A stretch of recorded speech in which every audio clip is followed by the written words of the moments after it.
What does it take to build a strong brand? One important factor is to know who your audience is. Who's going to buy your products or services? Knowing the nitty-gritty details about the people you need to reach can be the reason for a huge success or complete failure. The reason for this is that you need to figure out the lingo so that you match expectations and desires of your dream customer. How? Well, that's what I'll simplify in today's 5-Minute Friday session. The complexity of target audience for branding.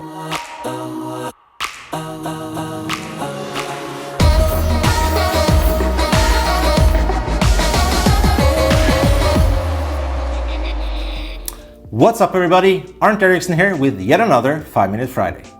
Before we get started with the session, do you A. have a suitable beverage of your desire, a notepad to write down the ideas and questions that comes to mind during the video, and prepared mentally for a few minutes of insight?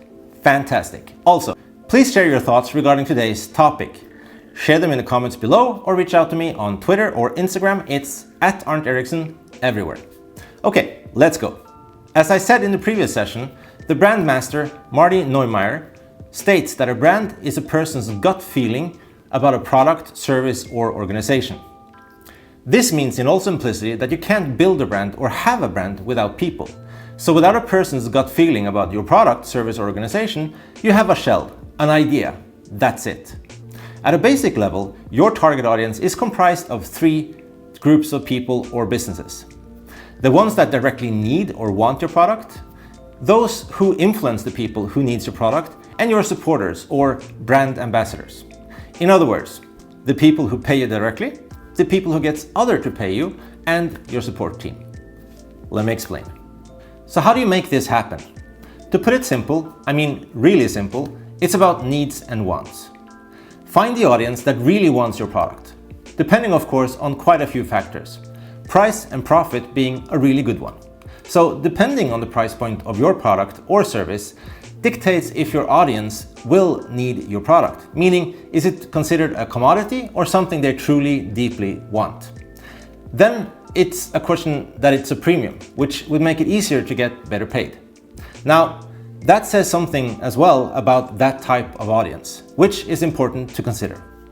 So here are a few other reasons why it's important to target the right audience. Number 1, you're not missing or overlooking someone that will be the right fit for you. Number 2, if you have a too wide or wrong audience, means you are not prioritizing the audience that matters most to your brand. Number 3, internal alignment. Everyone in the organization needs to know and be aligned on who your audience is, as the people working for you are the key ambassadors for your brand, as long as they feel empowered, that is.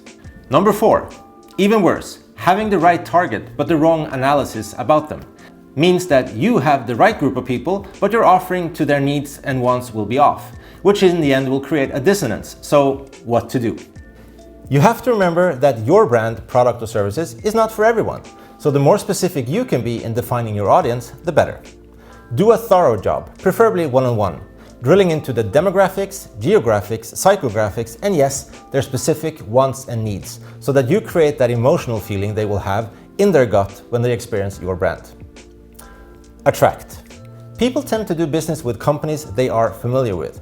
So if your branding is consistent and easy to recognize, it can help people feel more at ease purchasing your product or services. Activate. People love to tell others about the brand they like. People wear brands, eat brands, listen to brands, and they consistently tell others about the brands they love. On the flip side, you can't tell someone about a brand you can't remember. Maintain. A brand that is consistent and clear puts the customer at ease because they know exactly what to expect each and every time they experience the brand. It is important to remember that your brand represents you. You are the brand. Your staff is the brand. Your marketing materials are the brand. What do they say about you, and what do they say about what you're going to deliver to the customer? Retain. A good brand connects with people at an emotional level. They feel good when they buy the brand. Purchasing is an emotional experience, and having a strong brand helps people feel good at an emotional level when they engage with the company. Think about the brands that you purchase from. Coca-Cola, Apple, Ford, Klarna, you name it. Are these companies really worth their equipment, their products, their warehouses or factories? No. These companies are worth much more than their physical assets. Their brand has created a value that far exceeds their physical value. Meaning, the best brands are built on strong idea.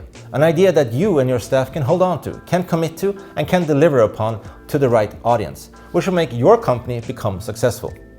Knowing as specific as possible who your audience is, what their needs and wants are, makes all the difference to building a strong brand. Okay, that wraps up this 5-Minute Friday. So thank you for giving me a few minutes of your time. If you liked the session, please consider giving it a good thumbs up. And hit that subscribe button while you're at it. It actually makes a difference. I hope you found this session interesting and that I ignited a tiny spark of curiosity for what's coming. Now, next week, we're moving further in the brand journey and the topic, Mind the Gap. Until then, be safe, stay awesome, and I'll see you next Friday.